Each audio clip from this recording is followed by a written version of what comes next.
반갑습니다. 반갑습니다. 반갑습니다. 자, 오늘이 무슨 날이에요? 석전 석전성탄절.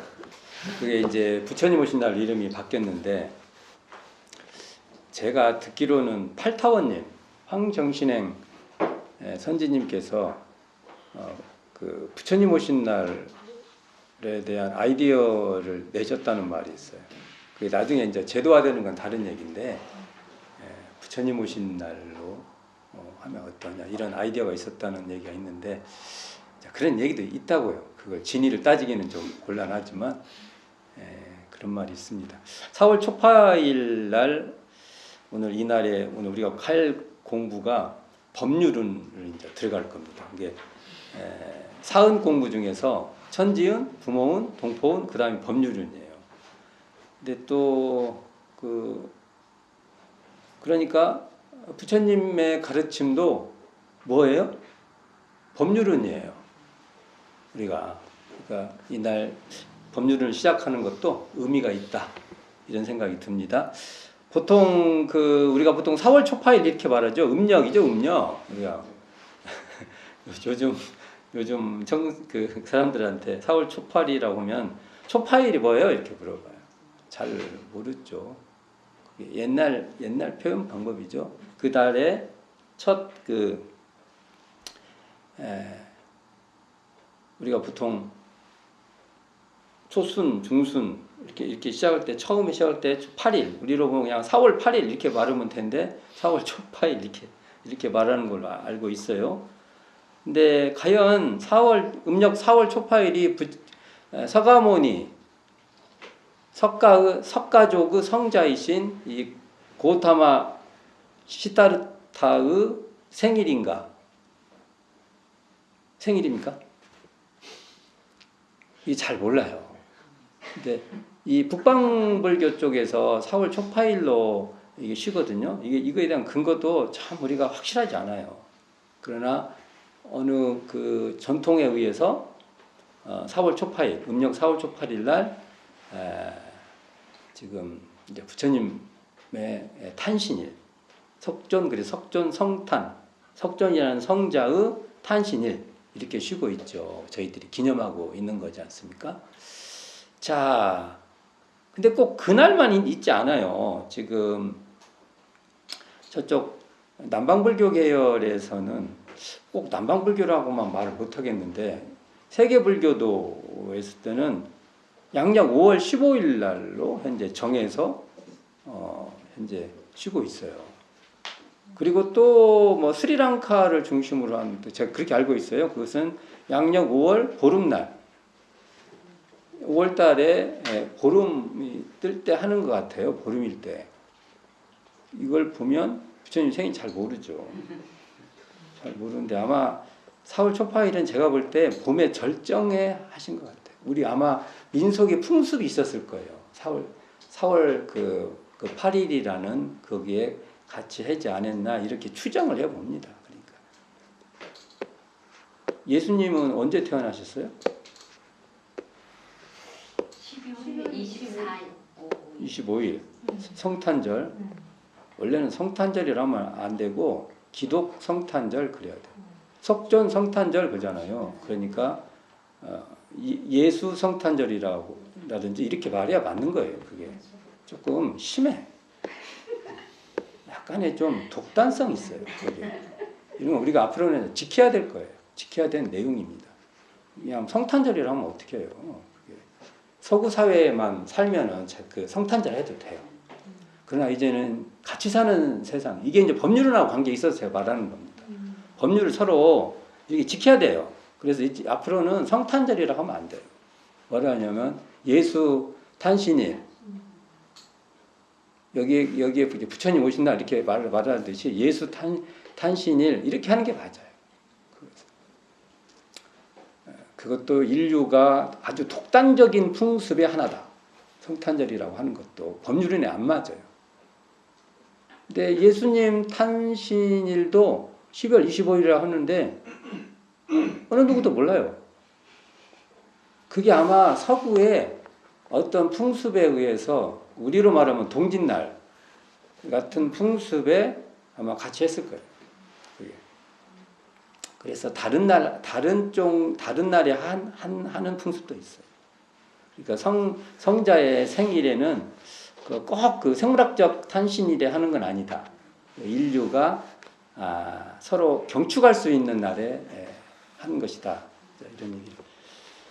법률론에 들어가야 되는데 엉뚱한 얘기를 했네요. 엉뚱한 것 같지는 또 안 해요. 이게 아까 말한 데 같이 이 법률이라는 서로 간에 그 약속을 서로 그 공정하게 약속을 그 공정성 뭐 이런 건 훨씬 중요하다고 봅니다. 그래서 자, 오늘은 법률론을 시작할 거예요. 근데 이제 법률론에 들어가기 전에 들어가는 그 시작의 그 기초. 왜냐하면 우리가 신앙 행위를 하는 데 있어서 우리가 사은도 그 인과보응의 신앙문에 들어가요. 교리들 보면 인과보응의 신앙문에 사은이 그 밑에 사은이 배치되어 있어요. 교리도에 보면 그러면 사은도 신앙문이란 말입니다. 근데 신앙 행위예요. 근데 거기에 법률이라는 게 들어갑니다. 이 참 인류 역사에 이 대종사님께서 법률이라는 항을 인류 역사에 넣었다는 것은 이제 우리가 그냥 과거에 참고하기가 조금 어려워요. 새로 하신 겁니다. 자, 그래서 일원상과 법률론과 일원상의 관계를 먼저 살펴볼 겁니다. 왜 그러냐? 이 시야를 확보해야 법률론을 이제 바라보는 그 어떤 그 안목이 좀 생깁니다.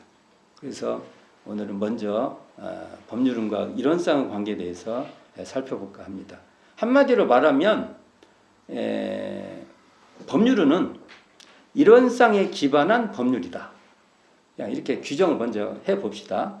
일원상의 진리에 근거에서 드러나는 그러한 법률을 법률론이라 한다. 그냥 우리가 그냥 느끼는 그냥 법률 이렇게 보면 안 돼요. 이렇게 이해관계 나한테 좀 더 이로우면은 그게 법률이고 이롭지 않으면 법률 아니라고 이런 건 아니에요. 이런 건 아니에요. 근데 법률이라는 말을 보면 그 뒤에 률자가 들어가잖아요. 율. 근데 이 법률하고 비슷한 말이 뭐가 있어요? 선율. 음악할 때 선율이 있다고 율 이렇게. 그다음에 음률 뭐 이런 말 있죠. 사실 이게 좀 같은 계열이에요. 이게 그 말 률은 뭔가 이렇게 흐름이 있죠. 흐름. 이걸 그냥 거칠게 말을 해보면 법의 노래다. 이렇게 말할 수도 있어요. 이게. 근데 또 우리가 법률은 하면은 이것이 그 사은에서 따로 있다고 생각해요. 사실은 법률은 천지은, 부모은, 동포은의 다른 표현이에요. 예, 그러니까 그냥 다 띄고 동포은만 합시다. 지난 시간에 동포은을 쭉 말했는데 동포은을 달리 말하면 법률은지 그렇게 봐야 맞습니다.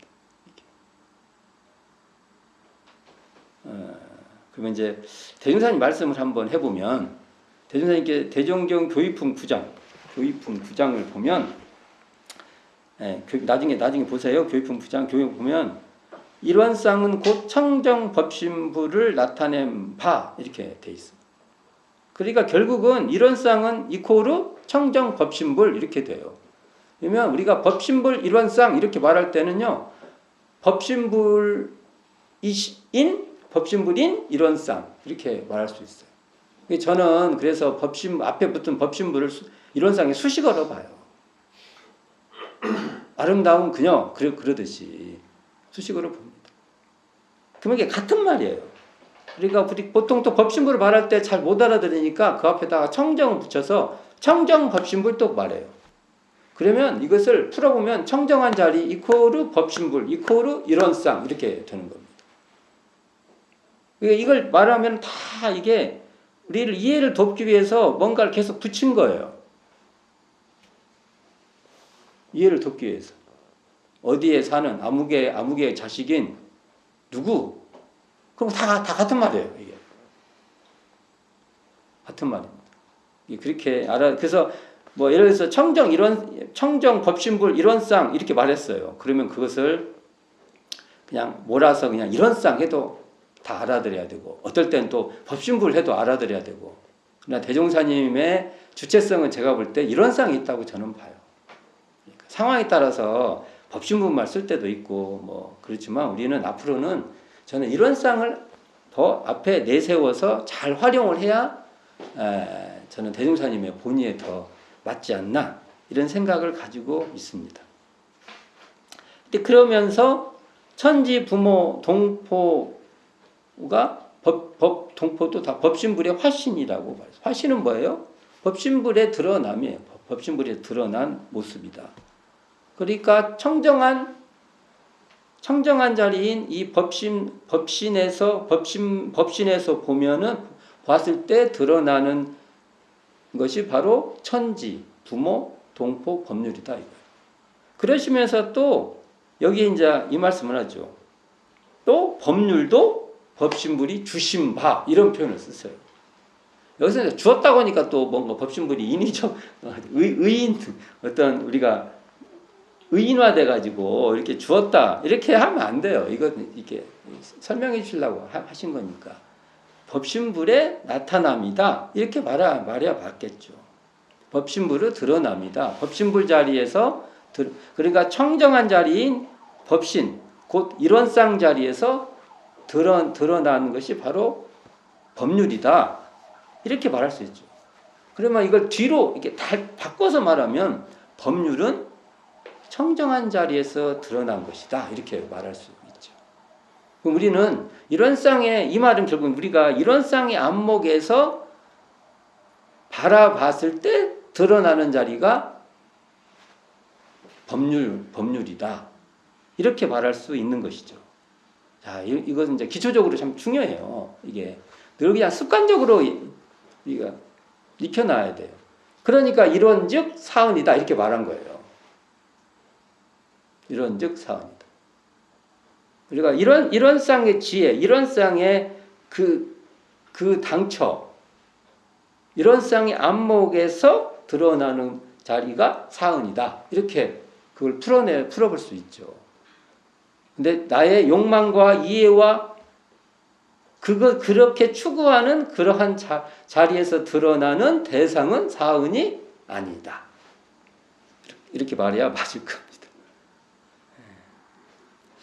자, 소태산 대종사께서는 법률 피은의 강령, 우리가 전서 36쪽에 나오는데 법률 피은의 강령에서 법률을 정의를 내려요.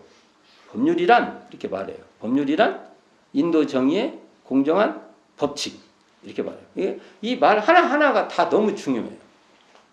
인도도 중요하고 인도 정의도 중요하고 거기에 또 공정한 법칙도 중요하고 이걸 다 따져봐야 돼.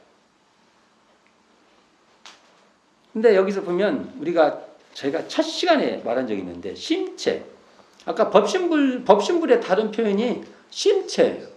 우리 마음의 체라고 하면은 그것이 우리가 전부잖아요.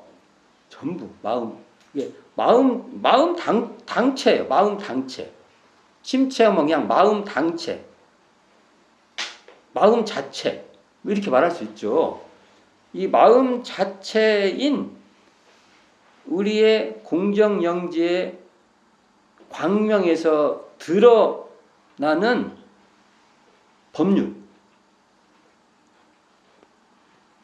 그 자리에서 드러나는 것을 법률이라고 하는데, 대종사님 표현을 하면 드러나는데 이 법률을 대종사님 표현을 다 자세히 해줬어요. 법률이라고 말만 했잖아요. 근데 그 자리에서 어떤 것이 드러나냐면 인도 정의의 공정한 법칙이 드러난다. 이걸 대종사님께서는 법률, 그리고 이것의 작용을 법률은 이라 하겠다 이렇게 말씀을 하신 거예요. 내가 생각하는 법률 막 이렇게 하면 안 돼요. 이게 그러면 이제 그때부터 막 꼬여. 이게 도대체 안 맞는데 이게 이렇게 되면 이게 어떻게 이걸 놓고 내가 공부를 할 수 있어, 신앙을 내가 할 수 있어, 이렇게 되어버립니다. 그건 아닙니다. 그게. 자, 그러면 여기서 하나씩 한번 따져보게. 인도 정의의 공정한 법칙이 중요하니까, 굉장히 중요하니까. 그럼 인도는 뭐예요? 인도는 대종사님께서 또 다 말씀해 주셨어요. 대종경 인도품 1장에 보면 인도란 사람이 행하는 길이에요. 그죠? 인도, 사람 인자, 길도자. 그러니까 사람이 다니는 길이에요, 길. 근데 우리가 중요한 것이 우리는 귀신이 다니는 길을 대종사님이 가라고 하지 않았어요. 안 보이는 세계 막 이런 거 하라고 하지 않았어요. 여기는 대종사님께서 뭐냐면 우리 지금 현재 살아가는 우리가 가야 할 길을 말한 거예요. 이거 엄청 중요한 말입니다.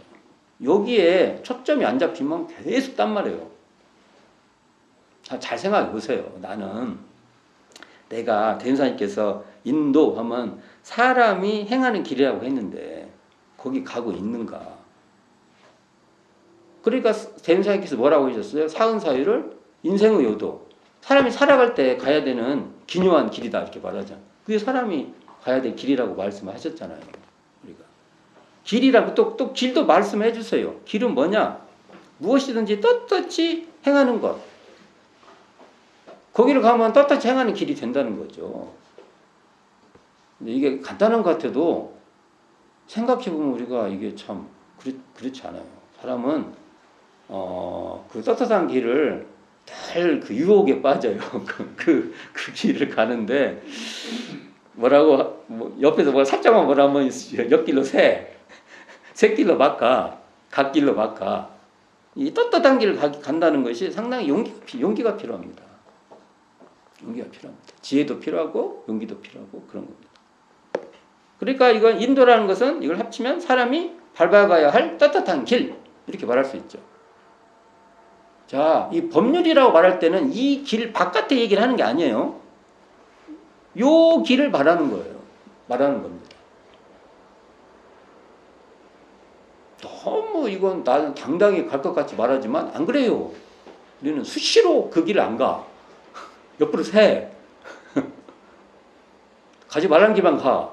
그래서 막 그 관심이 막 엉뚱한데 많이 가요. 우리가. 그러니까 이것도 이제 인도, 사람이 가야 될 인도는 인간의 길이고 인생길이다. 인생길이죠. 우리가 인생을 어떻게 가야 되냐고 딱 바르면 대종사님 말씀대로 사람이 떳떳하게 가야 될 길인데 이게 바로 사은사유를 알면 이 길을 갈 수 있다. 사유의 길이 인생의 길이고 이 인도, 인간이 가야 될 길이다. 이렇게 볼 수 있죠. 이걸 이 법률문장으로 설명을 하면 인도정의의 공정한 법칙을 우리가 가는 것, 이 법칙에 따라서 가는 것이 바로 우리가 인도, 이게 사람이 살아가야 할 떳떳한 인생의 길이다. 이러죠. 이걸 다시 말해볼게요. 이제 인도 정의의 공정한 법칙 하면 이제 굉장히 포괄적인 말이에요. 정말 집약도가 막 그 안에다가 막 가득가득 막 뭐죠? 이걸 막 풀어 넣으면 뭐 어마어마하게 풀어질 수 있는 내용을 인도 정의의 공정한 법칙에 넣어놨어요. 이걸 그나마 조금 더 우리가 다른 편을 한번 풀어본다고 하면 사람이 살아가야 할 떳떳한 인생길의 방향 이렇게 말할 수 있어요. 우리가 방향을 말해주고 있어요. 계속 우리에게 일로 가야 돼, 절로 가야 돼. 길을 다른 말로 방향 이렇게 해도 맞아요. 길을 방향 이렇게. 자, 이걸 좀 더 풀어보겠습니다. 또 한번 월말통신 제11호 11호에서 대종사님께서 정의를 내려요. 정의. 대종사님의 말씀이에요. 정의 어떻게 되냐면 자리타가 화하는 법. 나 이걸 읽고요. 제가 정의관에 굉장한 정리가 됐어요. 자리타는 어디 나와요? 동포문에 나오죠. 그러니까 동포원의 차원에서 얘기를 하면 이 자리타의 도가 동포 보훈이 돼요. 근데 법률론의 차원에서 보면 이 자리타가 될 화자죠. 자리타가 되게끔 하는 것이 이제는 법률론의 차원에서 보면 법률 보훈이 됩니다. 잘 생각해 보세요. 나도 이롭고 상대도 이롭게 하는 것. 그것이 될 그것이 화연되도록 하는 것. 잘 되고, 잘 구현되고, 잘 운영되도록 하는 것이 정의죠. 이거 이상 정의가 어디 있습니까? 자, 정의를 한번 내릴 때, 이거 이제 현실에서 이걸 이것이 어떻게 해야 정의냐라고 말할 때는 많은 논의가 있지만, 이걸 기준을 잡은다고 하면, 자리타가 되도록, 구현되도록, 발현되도록, 이렇게 운영되도록 하는 것이 정의예요. 맞죠? 나는 이로운데 상대는 이롭지 않아. 이걸 수학적 계산을 하는 게 아니에요. 나는 60을 가졌는데 너는 40을 가졌고 이렇게 따지는 게 아니에요. 그 관계가 어쨌든 서로 이롭게 되려고 하는 그 방향으로 가는 거예요. 방향. 그래서 이게 방향이 중요해요. 방향이라는 단어를 내가 법률에서 방향은 반드시 알고 있어야 됩니다. 잊지 마세요. 법칙도 방향이 그 안에 있어요. 방향. 그러니까 그거 말고 정의가 어디 있어요? 대명사님이 명쾌하죠. 그러니까 자리타가 이렇게 보면 동포운이고요. 자리타를 하는 것이 또 이렇게 보면 법률 보훈이에요. 그렇죠? 대명사님께서 정의 뭐라고 하는 게 인도 정의면 사람이 가야 될 이 길에서 정의롭게 하는 거예요. 그건 뭐예요? 자리타가 화하게 하는 거예요. 이게 정의예요. 대명사님 말씀입니다. 말씀. 월말통신 제11호를 찾아보세요. 그럼 여기 나와요. 엄청 중요한 말이죠. 정의라는 것은 이걸 좀 더 풀어보면 자타 간에 모든 사이 이 사이들 굉장히 많은 사이가 있어요. 거기에는 이게 굉장한 그 차이들이 많은데 이 차이가 나는 사이에서 시작할 때도 공정하고 시작할 때도 우리가 서로 공정하게 돼야 돼. 과정도 과정에서도 공정하게 해야 되고 그런데 결과가 됐을 때도 뭔가 차이가 나면 그 갭을 줄여주려고 노력을 해야 되는 겁니다. 근데 내가 능력이 많으니까 그걸 내가 다 해야겠다. 그러면 이것은 대종사님이 말하는 자리타가 아니에요. 게으른 사람을 그냥 공짜로 그냥 먹여주겠다는 게 아니에요. 그 사람들도 게을러도 살 수 있는 사회를 만들어야 되는 겁니다. 그리고 부지런한 사람은 또 공도자로 잘 숭배를 하고 잘 대우를 하는 거죠. 이런 게 필요합니다. 이게 우리가 이 말을 정의롭다는 건 뭐라고 말할 수 있어요? 대종사님 표현을 한다면 정의롭다 하면 대종사님 표현을 한다면 자리타가 되는 겁니다. 자리타를 잘 해주는 사람을 정의로운 사람이라고 우리는 말할 수 있는 거죠. 대종사님 표현을 한다면 그래요. 자리타가 안 돼요. 잘 안 돼. 이게 막 수학적으로 막 똑같대 그런 말이 아니에요. 있잖아요. 우리가 감이라는 게 있어요. 이게 살아가면서나 그런 분위기라는 게 있어요. 또 그러한 추이가 있어요. 추이.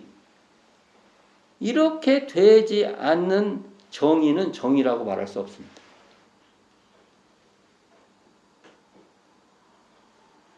그러니까 자리타로 가는 그 방향, 그쪽으로 가는 추이, 그렇게 되려고는 노력, 그렇게 되려고 하는 의지, 그걸 실현시키려고 하는 인간의 그 끊임없는 서로 간의 협력, 이런 것이 바로 우리는 인도 정의,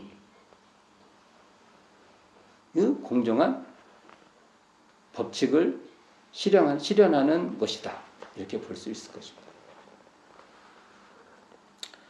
자, 이걸 제가 이제 법률 하면은 하도 오해가 생겨서 앞에 제가 생문자를 만듭니다. 요즘 생문자를 많이 만들어요. 그래서 내가 참 이렇게 만들어도 되나? 이런 고민이 있어요. 그러나 그냥 선한 의지로 제가 만들어 보는 거예요. 그래서 앞에다가 사은의 법률 꼭 붙여봐요. 왜냐면 구분을 하려고. 사은의 법률 이렇게 그냥 법률이라 하나면 또 나이 막 자기 그걸 생각을 하지 않습니까? 그래서 사은의 법률. 사은의 법률은요 정의를 내리면 바로 아까 이렇게 시작할 때 말씀드린 것 같이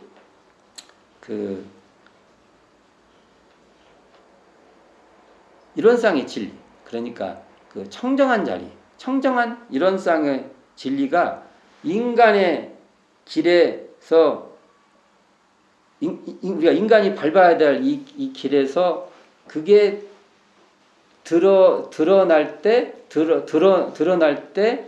법칙으로 드러난다는 겁니다. 어떠한 법칙? 인도정의 공정한 법칙으로 드러난다는 것입니다. 그러니까 우리가 텅 비고 고요한 이론상의 자리에 기반하지 않고 뭐 공정성을 따지고 막 하면은 그게 그 정의롭고 공정한 방향에서 이탈할 가능성이 아주 높아요. 아주 높아요. 그게. 그래서 우리는 법신불인 이론상, 심체인 이론상, 이 자리를 우리는 신앙의 대상으로 반드시 삼아야 됩니다. 이 자리를 딱 기준으로 해서 이 자리에 근원한 사은, 그 사은에서 이 법률,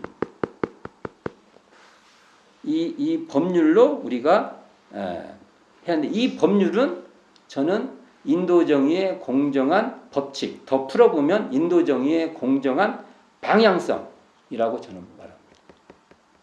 이걸 우리가 그 방향성을 모르면 우리는 결국은 법률 보훈의 길에 계속 빗나가요. 그래서 남한테 상처 주고 자신도 결국은 상처 입고 해서 고통스러워져요. 그러니까 인도정의의 공정한 법칙, 자, 인도정의의 공정한 방향성을 우리가 안다는 것은 그건 은혜예요. 은혜입니다.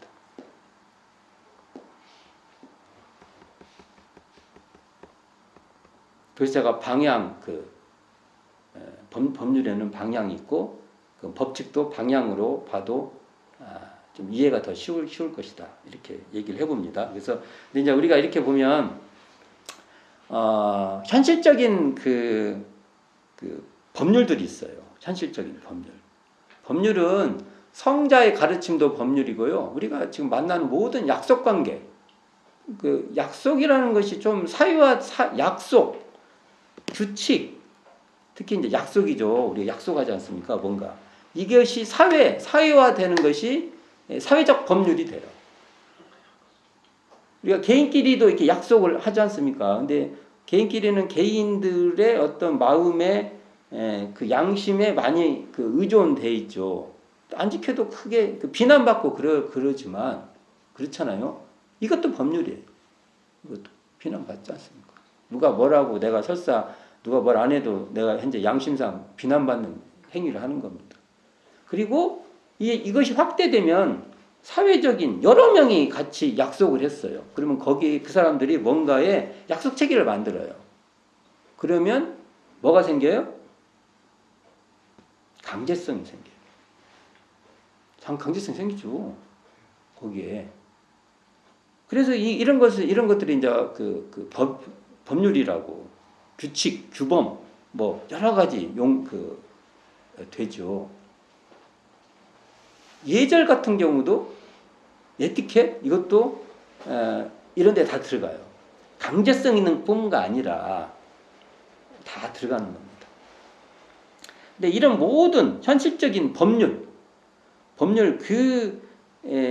그것은 그것이 그냥 법률론의 전부다라고 말할 수는 없어요. 이런 것을 떠나서 법률론이 떠나서 따로 있는 건 아니에요.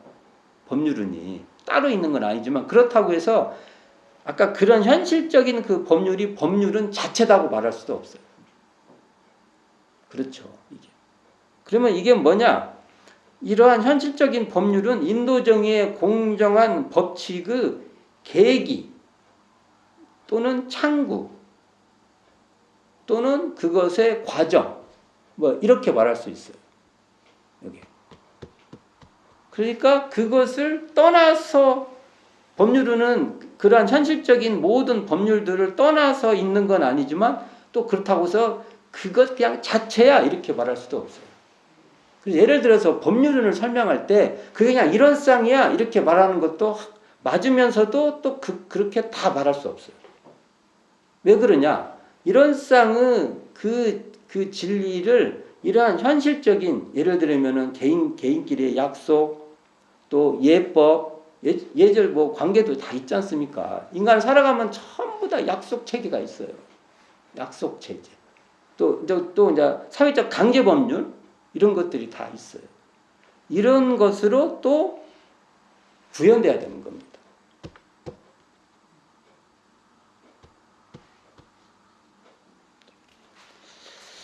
자, 그러니까 사은의 법률은 제가 이렇게 법률이라고 앞에 수식을 또 붙였죠. 사은의 법률은 우리의 청정 지혜인 이론상 자리에서 드러나는 인간이 걸어가야 할 방향성이에요.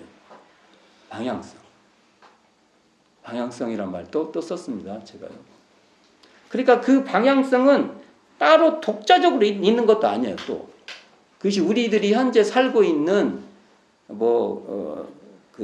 우리들의 그 개인과 개인의 관계 속에서 있는 그 약속으로부터 해서 그렇잖아요. 개인끼리 서로 약속하는 것부터 해서 사회적으로 있는 느슨한 어떤 그런 예법 그게 뭐 법률적 규정성은 없지만 또 사람들한테 또 지탄을 받아요. 그걸 안 하면 그때 상황에 따라서 에티켓 근데 그것을 어떨 때는 지켜야 좋은 거고 어떨 때는 안 지켜도 되는 거예요. 또 그런 게 너무 또 묶여서도 안 돼요. 그런 것을 충실하게 잘한다고 또 법률을 또 잘한 것도 아니에요. 그렇다고 해서 그걸 또 무시한다고 또 법률을 잘한 것도 아니에요. 그렇죠. 그러니까 이론상의 이 청정지혜인 이론상의 이 자리로 그런 것들을 그때 잘 사용해야 돼요. 그러면 지금 말한 것 그 법률도 다 어찌 보면 물질이에요. 물질 문명입니다. 사회적 강제성이 있는 법률도 그때 잘 우리가 써야 돼요. 잘 써야 돼요. 그 잘 쓰는 그 방향성이 바로 법률론이에요.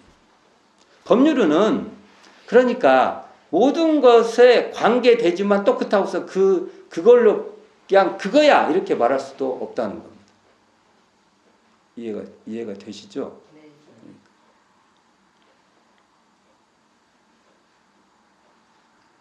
야, 이거 설명을 잘해야 돼. 지금 겁나게 돼. 지금 컨디션이 좋아야 돼.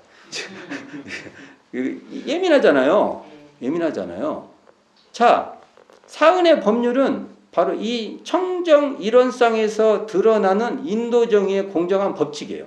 그럼 제가 법칙을 그냥 방향성이라고 합시다. 인도정의의 공정한 방향성. 그쪽으로 인도정의의 공정한 정의로 정의가 실현되도록 가라고 하는 가르침들이에요. 다 그쪽으로 가라고 하는 방향을 제가 보면 또 다른 말로 하면 가르침이라고 할게요. 그냥 방향성, 가르침, 법칙 똑같은 말이에요. 같은 말입니다. 근데 이거 보세요. 우리가 정치, 종교, 철학, 도덕, 윤리, 사상, 기타 등등등등 모든 인간의 문명. 그러니까 이 법률은요, 인간의 문명 밖을 얘기하는 게 아니에요. 문명 바깥으로 나가려고 하는 게 아니에요. 문명을 잘 창조하려고 하는 말씀이에요. 이게 대종사님이 아주 무서운 말씀인데 문명을 완전히 막 어떤 뭐죠? 이 은혜의 문명으로 만드시려고 하는 겁니다. 자, 이러한 문명 속에서 인간이 밟아가야 할 그 시대의 삶의 지혜요 길이에요. 이 사은의 법률은. 그러니까 우리가 이게 문명사적 얘기입니다. 이게 법률은 간단치 않아요. 그래서 제가 전에 할 때 법률 얘기하면서 이게 그 사은은 미래 문명과 관련이 있다는 얘기를 한 거예요. 이런 데서 좀 이해를 하셔야 돼요. 이게. 대종사님 스케일에 우리가 좀 들어가야 돼요. 우리가 좁은 데서 놀면 안 돼요. 이게. 그러니까 우리는 사은의 법률은 시대의 변화에 따라서 우리 인간들이 밟아가야 할 정의롭고 공정한 문명의 길이에요. 문명이 가야 할 길이라고요. 무서운 거죠. 우리가 법률론을 따라간다면 인도정의의 공정한 법칙이라는 이 법률론을 실현해 가면 인간의 문명은 꽃피게 된다는 겁니다. 이게 대종사님을 이러한 방향을 신앙이라는 이 문명을 신앙이라는 이 종교 문화를 확 바꾸나 그랬어요. 과거의 신앙의 길로는 이걸 진짜 접근하기가 참 쉽지 않습니다. 그래서 제가 이 길은 모두가 가는 길이 아니라 대종사님, 그 다음에 정산중사님, 역대 선지님들이 걸으신 길을 우리가 뒤따라 갈 수밖에 없다는 겁니다. 많은 사람이 가는 길이 아니에요. 특히 이 법률은 더 그래요. 더 심해. 그러니까 우리가 여기서도 법률론에 있어서도 청정 이론상 자리를 놓치면 법률의 진리를 확보할 수가 없어. 그래서 또 이론상의 안목이 또 굉장히 전제, 기반 돼야 된다고 또 말씀을 드린 겁니다. 이 법률의 진리, 법률의 진리성이죠. 그러니까 다른 말로 하면 사은으로서의 그 법률은 이게 뭐라고 규정할 수 없는 그 청정한 자리에서 개인, 가정, 사회, 국가, 세계로 펼쳐가도록 하는 인간의 길이라는 겁니다. 정의롭고 어떠한 인간의 길? 정의로운 인간의 길? 공정한 인간의 길. 이걸 펼치는 겁니다.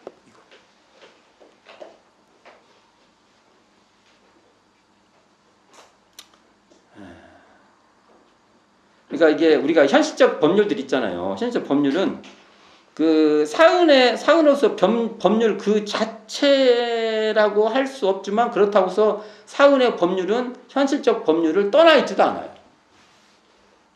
그러니까 이걸 우리가 잘 알아보시면 돼요. 이게 사은의 법률은 법규화된 법률에 국한된 것은 아니죠.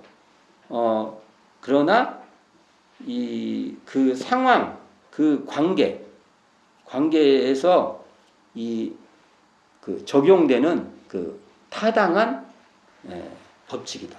그때. 그래서 계속 그걸 사용을 잘 해야 돼요. 그때. 어떨 때는 예절을 잘 사용해야 되고, 어떨 때는 예절을 사용 안 해야 돼요. 예절이 묶여 있는 것도 사실은 법률론이 아니에요. 우리는 법률론을 이렇게 해석을 하면 제가 보면 예절을 잘하는 것이 법률론이라고 이렇게 배워요. 잘할 때 예절을 잘해야 돼요. 근데 그 예절이 우리를 공정성을 파괴해. 그리고 너와 나의 관계가 자리타가 안 돼. 그럼 예절을 안 지켜야 되는 겁니다.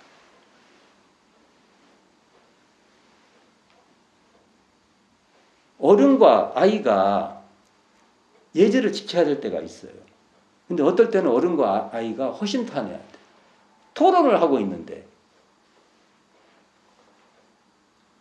어디서 어린 놈이 까불고 있어. 그러면은 딱 그때는 예절 안 지켜야죠. 이 자리는 의견만 내세요. 그 예절을 지키면서나 존중하게 저쪽을 했으면서나 그러지 마시고 의견을 내세요. 이렇게 가야 되는 거예요.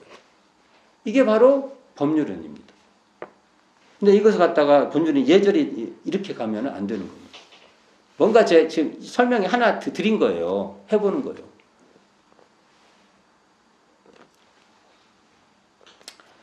자, 그러니까 인도정의의 공정한 법칙은 도예요. 길이에요. 길. 인도정의 공정한 도이면서 덕이에요. 그러니까 법률은요 도의 덕이에요. 그냥 우리가 생각하는 그런 게 아니라 도가 기반해야 돼. 그러니까 규정할 수 없는 청정한 자리가 드러나야 정의로운 법칙이 드러나고 또 규정할 것이 없는 청정한 자리가 드러나야 공정한 법칙을 드러낼 수 있는 것입니다. 이런 쌍의 안목이 굉장히 필요한 겁니다. 우리가 이 사은을 하려면은 그냥 이런 쌍인 사은, 이런 쌍 사은 이렇게 돼야 돼요. 그래서 계속 이런 말을 하는 겁니다. 그래서 규정적으로 한번 설명을 해볼게요. 이게 너무 규정화시키는 게 좋지 않은데 그래도 공부에 필요해서 규정을 해볼게요. 사은으로서의 법률, 그러니까 이것을 사은의 법률이라고 할게요. 사은의 법률 이코르 인도정의의 공정한 법칙. 이것이 이코르 법률의 진리성이에요. 그리고 법률의 진리성이 곧 법률론입니다. 같은 말이에요. 다 이렇게 써도 맞고 저렇게 써도 맞고. 이걸 언어로 또 막 이거 틀리다고 막 하면 안 돼요. 내용적으로 이해되면 다 그렇구나 이렇게 가야 되는 겁니다.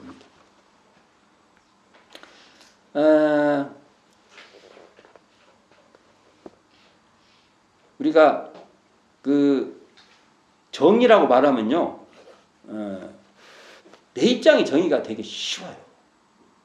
되게 정의하면 다 자기 입장의 이해관계로서 정의를 얘기하는 겁니다. 그건 또 현실에서 할 수 없어요. 그런 것은 또 당연히 있는 거지만 그렇다고 해서 그것 자체를 대중사님이 말씀하신 법률은 사은의 법률이라고 할 수는 없다고. 양심을 지켜라 뭐 어쩌다 하는데 요즘 뭐 양심 얘기 많이 하시는 분들 있고 그러더라고. 근데 그 양심 하시는 분들은 되게 그 양심이 어디서 나오는가 고민해 봐야 돼. 그 가치관에 따라서 양심이 형성됩니다. 무슨 얘기를 해도. 그걸 우리가 분명히 알아야 돼요. 그게 어떤 양심인가를 봐야 돼요. 그러니까 양심도 자기 입장, 자기 이해, 자기들의 가치관, 자기들의 어떤 사람들의 중요하게 생각하는 그 관점에 따라서 그러한 양심이 되기 쉽다는 것입니다. 그럴 수밖에 없어요. 그래서 정산종사께서 회보 제38호에서 이런 쌍의 대해라는 논설에서 이런 말을 해요. 성품에서 나타나는 양심의 소작은 지은 바 이렇게 되죠. 성품의 바탕에서 양심을 놔둬야 된다 이 말이에요. 지어야 된다. 그럼 여기서 성품이라는 이런 쌍을 바꿔도 됩니다. 이런 쌍인 성품에서 나타나는 양심의 소작이어야 되고 진리에서 활용되는 정의의 행사여야 한다고 말해요. 그러면 진리를 이런 쌍으로 바꿉시다. 이런 쌍의 진리에서 활용되는 정의를 행해야 된다 이거예요. 행사해야 된다. 정의를 행사해야 된다. 이게 정확한 말씀이죠. 우리가. 그러니까 자타의 입장에서 자타가 이롭게 하지 않으면은 다 그러려고 노력하는 거예요. 그러려면은 나의 이 입장으로만 보진 않는 거예요. 상대 입장도 반드시 쳐다보고 고민하고. 그러려면 내가 청정하다는 건 뭐예요? 내가 어떤 입장이 있구나. 또 청정하다니까 절대적 뭐가 청정이 있는 것 같이 또 설명을 해버리면 이렇게 말하면 무섭습니다. 어떤 그 도구만은 무서워지는 겁니다. 그러니까 내가 어떤 입장이 있구나라는 걸 아는 것이 지금 그 청정한 상태. 그 입장에서 나는 더 만날 수 있는 거예요. 그럴 때 상대도 존중하고 뭔가 해낼 수 있는 겁니다. 자, 법률은요, 공정한 이론상의 법칙을 자타간에 적용하는 것입니다. 대운사님께서 정의란 뭐라고 했어요? 자리타가 화하게 하는 것이라고 했으니까 이걸 좀 달리 말해본 거예요. 그러니까 잘못된 사회 정치적 제도는 뜯어고치는 것이 법률 보훈이에요. 양심에 어긋나고 부당함에 복종하면 뭐가 돼요? 법률 배운이 되는 겁니다. 그래서 대전사님께서 대종경 정막품 8장에서 이제 말씀을 하시는데요. 같이 한번 봉독해 볼까요? 여기서부터. 김기천 선진이 가히 선생이라 할 가치가 없는 사람들이 서로 옳다하며 제 스스로 선생이라 파당을 짓는 것에 대해 무엇이 참 선생이오리까 하고 물으니 소태산 대운사는 그대가 그 사람들로 인하여 사람의 허와시를 알았다 하니 그것만 하여도 참 선생이 아닌가라고 답하십니다. 그리고서 뿔을 지내면 실이 돌아오고 거짓을 깨치면 참이 나타나느니 허실과 진리를 단련하고 또 단련하고 지내고 또 지내보면 그 중에서 자연히 거짓 선생이 참 선생으로 전환될 수 있나니라고 말씀하십니다. 자, 이걸 좀 풀어봅시다. 이 말씀도 법률과 관련이 있어요. 이런 대중사님 법문도 왜냐하면 대중사님이 사은 그 정전에 있는 말씀을 그 만나는 인연 그 관계 속에서 막 풀어줘요. 그리고 또 그 사람 거기 인연이 잘 이해하는 말로 풀어주는 거예요. 대종경에서는 또 우리가 조심해야 될 게 그런 게 있습니다. 그래서 정전하고 늘 같이 봐야 돼요. 그래서 대종경도 정전으로 다시 읽기가 돼야 돼요. 이 작업이 중요합니다. 그래야 이게 어떤 의도가 더 명확하시구나 이걸 잡아내는 겁니다. 우리는 정전의 말씀 아무리 대종경이라 해도 이 말이 정전하고 어긋나게 해석을 뭔가 안 맞게 해석되면 자기가 고민해야 돼요. 스스로. 내가 이해됐다고 막 가버려요. 그러면 골치 아픕니다. 근데 이런 경우가 생겨요. 반드시 내가 대종경을 이해했어도 정전의 말씀하고 맞춰봐야 돼요. 자, 이 말도 보면 이런 쌍자리에서 보면 법률 배운을 했어도 인도정의의 공정한 법칙을 깨우쳐주는 은혜라는 것이에요. 허실과 진이 뭐가 허고 뭐가 실다운 것이고 진실하고 뭐가 참되고 뭐가 거짓인지를 알려준다는 거죠. 법률 배운의 거짓 선생인 허와 그렇죠? 허죠. 법률 보훈의 참 선생인 실 이건 실답다고 하죠. 실간에 있어 허와 실을 보아서 보훈의 실다움을 단련하고 또 단련하여 법률 보훈의 참 선생작을 갖추게 된다는 것입니다. 우리가 이런 것도 또 한번 이렇게 살펴봐야 된다는 거죠. 무엇이 허이며 실이며 무엇이 우리가 대운사님께서 허실 이렇게 얘기해도 이런 것은요 거짓 선생 참 선생 말아도 이것은 법률론으로만 한정되면 법률 보훈이냐 법률 배운이냐 이걸 밝힌다는 거죠. 그러니까 좀 또 다른 말인데 인도정의의 공정한 법칙인 법률도 교리도에 보면 어디에 속해요? 인과봉의 신학문에 속하고 또 무엇으로 귀결돼요? 처처불상 사사불공으로 귀결돼요. 그러니까 교리도를 보면 이런 쌍을 모시고 그 밑에 인과봉의 신학문 있고 그 밑에 사은 사유가 있죠. 그러니까 사은이 이쪽 밑에 있죠. 그러니까 사은은 인과봉의 신학문에 속하죠. 그러면 그것이 어떻게 귀결돼요? 처처불상 사사불공으로 귀결돼요. 그러니까 이것은 같은 라인으로 쫙 이해가 돼야 돼요. 그래서 이제 이걸 한번 그 중에서 처처불상 교리도의 처처불상을 보면 이렇게 이해해 볼 수 있다는 거예요. 교리도의 처처불상을 불상의 불은 처처불상에서 불상의 불은 이론상의 일원이라고 볼 수 있어요. 일원. 그리고 불상의 상은 이론상의 실상. 그러니까 여기서 불상 처처불상일 때 이 불상은 이코르 뭐예요? 이론상이에요. 우리는 이렇게 이해할 필요가 있어요. 그러면 이것을요, 법률로 한번 대응시켜 봅시다. 법률로. 그러면 법률도 이론상의 나타남인 고로, 아니죠. 법률은 이론상 나타남이에요. 고로 법률, 우리가 그 법률이라는 정의 있죠. 법률도 처처불상이에요. 그리고 법률 보호는 사사불공이라고 우리가 풀어볼 수 있어요.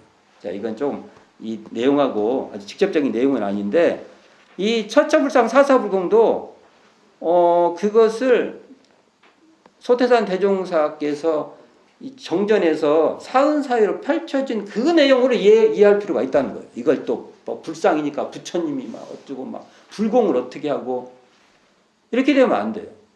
그래서 잘 보세요.